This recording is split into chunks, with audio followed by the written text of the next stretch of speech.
Welcome back, everyone. Oz here, and today I've got some r/entitled for you all. As per usual, I'll be reading the post, giving you my opinions at the end, and I hope you do the same down in the comments below. And without further ado, let's jump right into it. Glee 4th. Mother-in-law came for a surprise holiday and demanded I get rid of my cat. I'm 38, a structural engineer, and I live with my husband and our cat. My mother-in-law showed up unannounced this weekend on Friday with her suitcase, calling it a holiday. She's always hated that I have a cat, but this scenario was unexpected. My mother-in-law can't stop visiting unexpectedly/uninvited. She compared my cat to termites, mold, even said if you let an animal wreck your own home, how can anyone trust you to build safe structures? I've worked over decades to build my career, and she reduced all of it to an insult over my cat. A pet. Yesterday night, she gave me an ultimatum that it's either me or the cat. If you care about this family, you'll prove it by getting rid of it. Those were her exact words. I told her that the cat stays. This is my home. You don't get to walk in and decide who lives here. She screamed that I always needed control and locked herself in the guest room. This morning, she left without saying a word. My husband is stuck in the middle, and I can't get past the grudge. It wasn't just her dislike of the cat, but it was her trying to tear down my work, my stability, my sense of family. She just shows up to someone else's house and thinks they can evict their pet? Sounds like that your husband needs to actually grow a bit of a spine and stand up to his mother, because at this point in time, she's just walking all over him. She shows up unexpected because he allows her to. She commands how your house should be run because he allows her to. The only resistance she gets is you. And she knows the husband won't do anything, because she knows that she's put the husband into a position where it's either choosing her or choosing you. So he would rather just not make the choice, which kind of puts you and the mother-in-law on equal ground inside of your own home. By your husband not picking a side and not standing by you and choosing to stay neutral, he is essentially choosing a side. Being neutral in some cases is choosing. By him allowing his mother-in-law to attempt to walk all over you and try to direct how your house should be run, he's choosing her side. Also, do be careful, because considering the fact that she has a habit of showing up unexpected or unannounced, it's a good idea to make sure that she doesn't have access to your home or your cat anymore. Because with her history, I wouldn't be surprised if she takes it upon herself to bring the cat to a shelter or accidentally leave the door open, letting the cat get out. Definitely take the precautions of getting your cat microchipped if they aren't already, and potentially getting them some kind of collar that has an AirTag or some kind of GPS tracker in it. While it's hopefully unlikely your mother-in-law would take such a drastic approach, you never know, especially with her storming off after a quote-unquote holiday was ruined by your defense of your cat. And also, have a talk with your husband, because his neutrality is not exactly neutral. Camp Neither 869. My ex demanded I give him half of my dog because we raised her together. My ex and I separated a few months ago. Long story short, he cheated. It was enough to shatter me, but this is where we come to the point when it becomes anything but painful and turns absurd. I possess a dog. My dog, strictly speaking.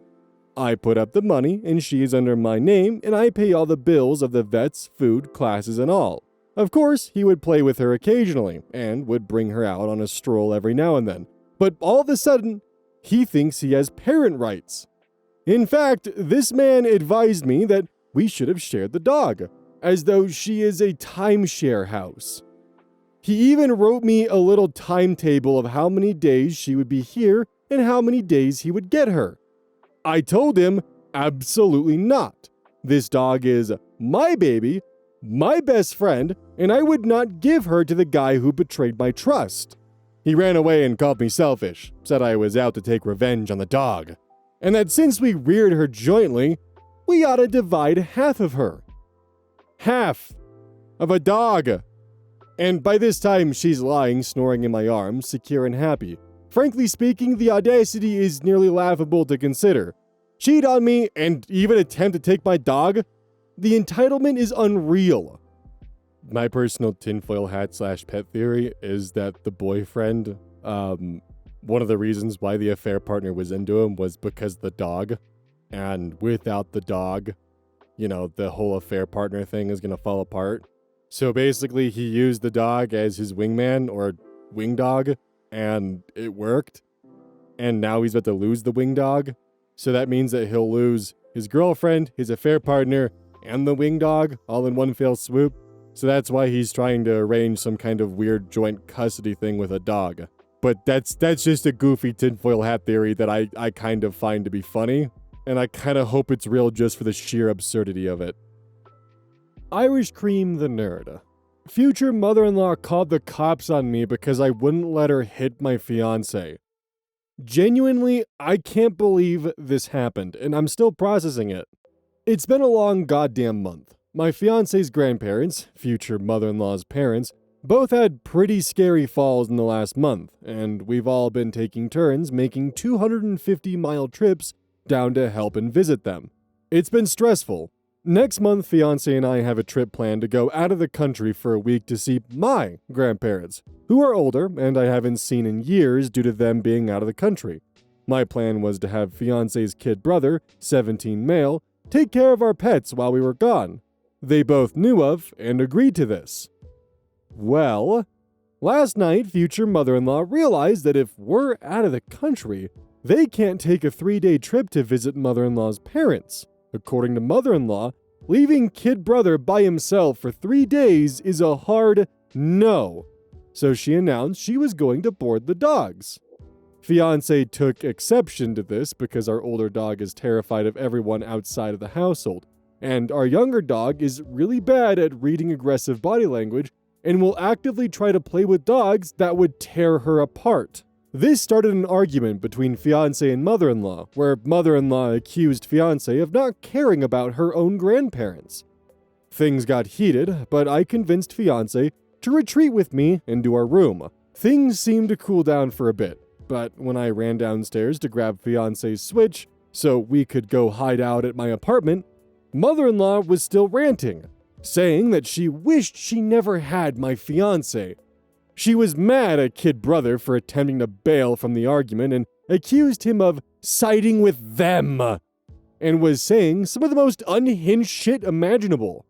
I tried to gently defend fiancé because frankly, she's put her whole life on hold for a decade to support her mom and brother. She kept yelling that fiancé is not her daughter.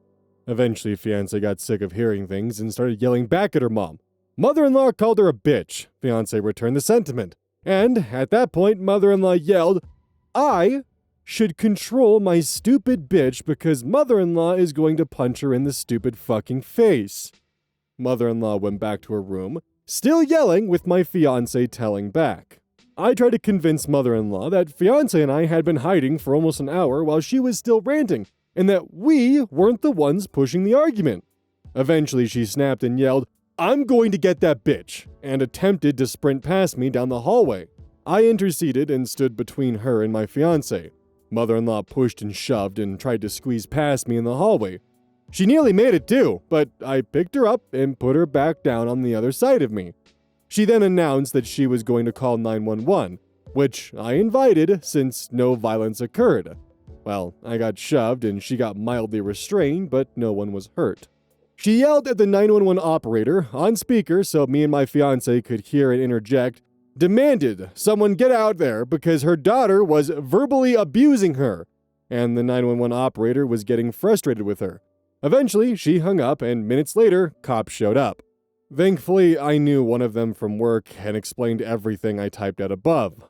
Mother-in-law talked to his partner outside. Apparently, my fiancé, who was hiding under her bed, was watching on the Ring camera and watched her mom straight up lie to the cop. They advised us that since no one was injured, mother-in-law claimed I broke her thumb, but it obviously isn't broken, that we should just try to avoid each other and let things settle. After they left, fiancé and I hid in our room, while mother-in-law bomb texted her about how I'm an evil danger to the whole family. Yesterday, I broke her thumb. Now she's texting fiancé that I beat her up in the hallway. I didn't. I'm so fucking heartbroken over this whole thing. I've been with fiancé since high school, I clean the house, I do all the chores, I'm the designated driver, I fix the cars, I fix the computers, I help little bro with his homework. I've given so much of myself to this whole family. I help mother-in-law with her extremely evil ex. They frequently comment that I'm too nice because I always stop to help anyone I'm in a position to help. But apparently now to mother-in-law, I'm an evil bastard who's unsafe to be around because I wouldn't let her hit her daughter. Fuck my life, man. Fiancé says I should have just let her mom punch her in the face because then we could just go back to everything being normal. Too long didn't read. My 30 male, fiancé 31 female, and her mom, 51 female, got into a massive argument over what to do with our dogs while fiancé and I are on vacation. I tried to play peacekeeper, but things got so out of hand, mother-in-law yelled that she was going to punch my fiancé in the face and tried to rush past me. I blocked her and prevented her from doing this, so she called the cops on me. Update. We've been hiding out at my apartment hoping things would cool down. To absolutely no one's surprise, they haven't. We took whatever we could that we didn't want mother-in-law breaking or leaving out on the street and left while she was at work. There had been radio silence through part of her workday, with the odd, still really mean, jab thrown fiancé's way via text. Mostly stuff about how I'm a horrible abuser and how fiancé deserves to be with me, and she, mother-in-law, can't wait till I beat her. Also that I'm apparently an enabler who does everything for fiancé and made her helpless. Apparently, all those chores I've been doing at mother-in-law's house so it wouldn't all fall on my fiancé was part of some massive evil scheme. How dare I? Checks notes.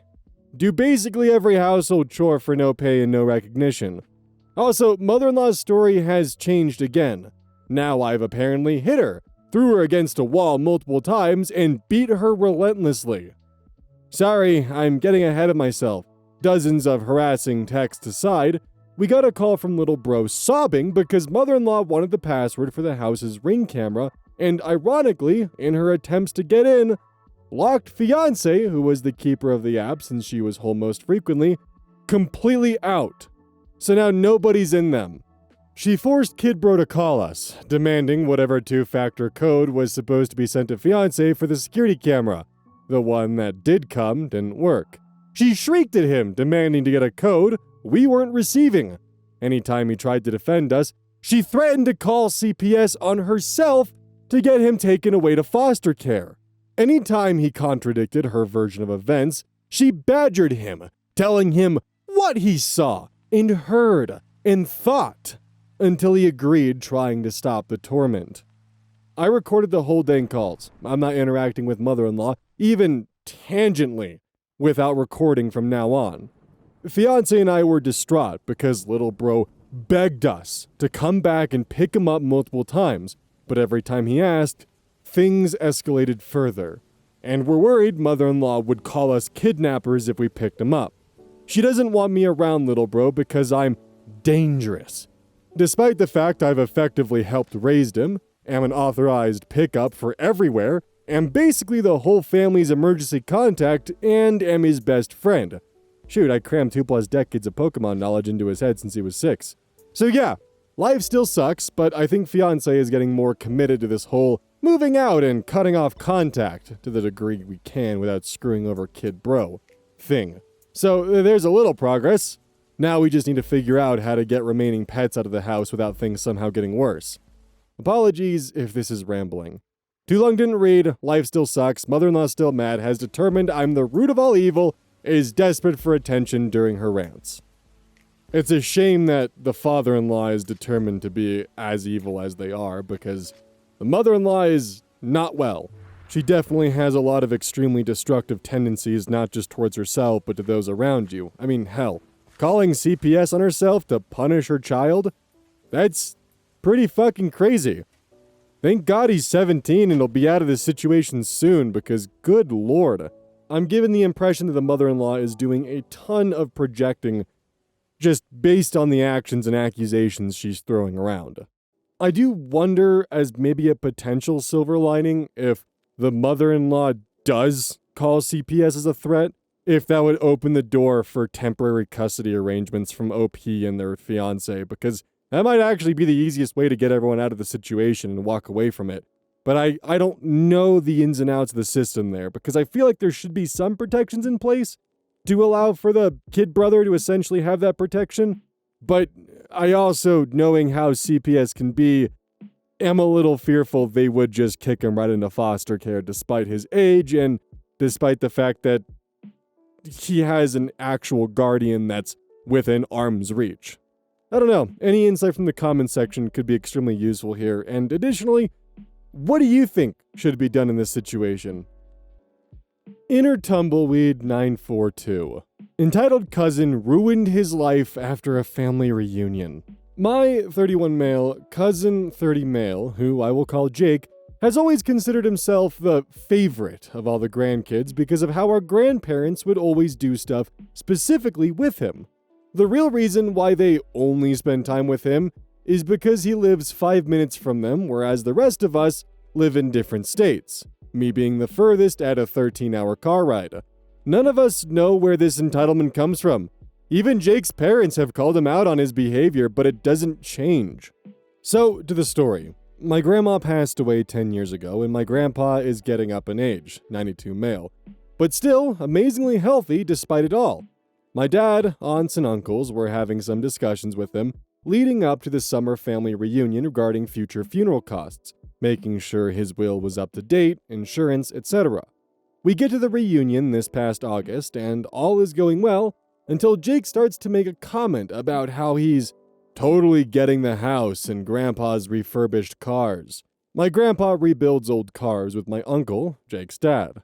We all ignore him like usual, which seems to upset him, so he decides to prove it to us and asks Grandpa directly about the will. Grandpa gathers all 9 of the grandkids together and tells us that his major assets, house and cars, will be sold and divided equally among all of us grandkids. Jake lost his shit. Because despite years of being told that he loves all of his grandchildren equally, he still believed he was the favorite and would therefore get most everything from the inheritance. It got even worse when he realized that this included our step-cousin Erin, 25 female, who, despite being in the family since she was 12, wasn't even a real grandkid. Too long didn't read, this devolved into literally the entire family ganging up on Jake, hurling all kinds of insults at him for the things that he said.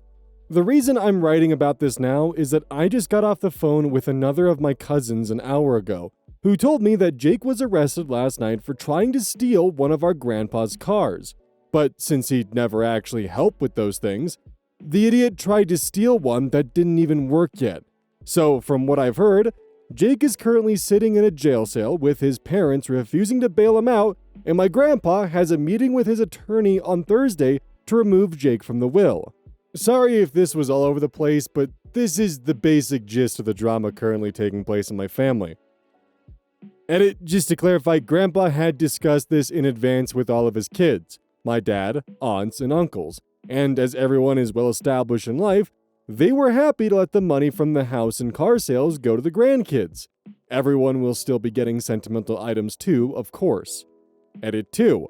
None of us know why or where Jake gets his ego from.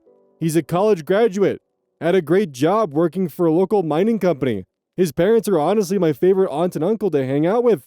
He doesn't do drugs, and he's the kind of guy to nurse a single beer for an hour and call it a night. It comes across as Jake was growing up, he kind of convinced himself of delusions of grandeur with how important he was to his grandparents and thought that because he spent the most time with them, he was the most loved. And genuinely believed that he would be gifted the most things because of the time that he spent. When that dream was then shattered, he then felt that, well, if I can't have it, then I can just take it, because they're not going to turn me in or have any consequences for me because I'm family, and I'm still technically probably their favorite, so I'll be able to get away with it. And now he is most certainly not the favorite. But that's just a theory as to why this would be happening here, because honestly, it sounds like everyone in the family is equally as confused as to why Jake is doing what he's doing here. Pi Bovril. Neighbor ignores my engagement, my boundaries, and common sense, then blows up my phone at 4 a.m. I've lived in my apartment for a while now, 3rd floor. The woman who owns the apartment above me came knocking one day because her tenant had been causing problems. She wanted to ask if I'd had any issues with him. We had a long chat at my door, and at one point I said, "Sorry I can't invite you in for coffee, I'm just heading out." You know, just being polite, not actually inviting her in.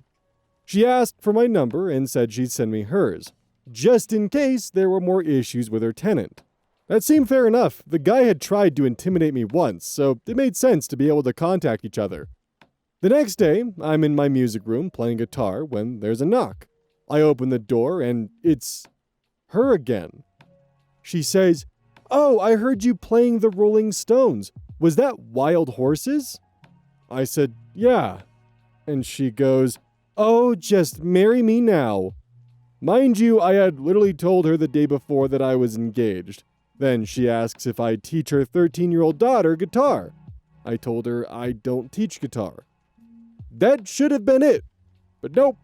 She started sending me WhatsApp messages, not about the apartments, just random chit-chat, including frequently asking if I'm still with my partner. I kept my replies short and polite, hoping she'd take the hint. Then one day I'm in my kitchen making coffee, and I see her parents pull into the car park. I've never met them before, though seen them with her in the car park. But now they wave up at me, like we're old friends. So now I'm wondering what exactly she's been saying about me. After her next random message, I finally told her, "When we spoke, I mentioned I'm engaged. I only gave you my number to discuss apartment issues." She went quiet for about 6 months. Then at 4 a.m., I get, "Hey, how are you?" Followed by another 5:30 a.m. saying, "I'm worried about you. The least you can do is answer your fucking phone." At that point, I replied, "I'm blocking your number. Please don't try to contact me again." And I did.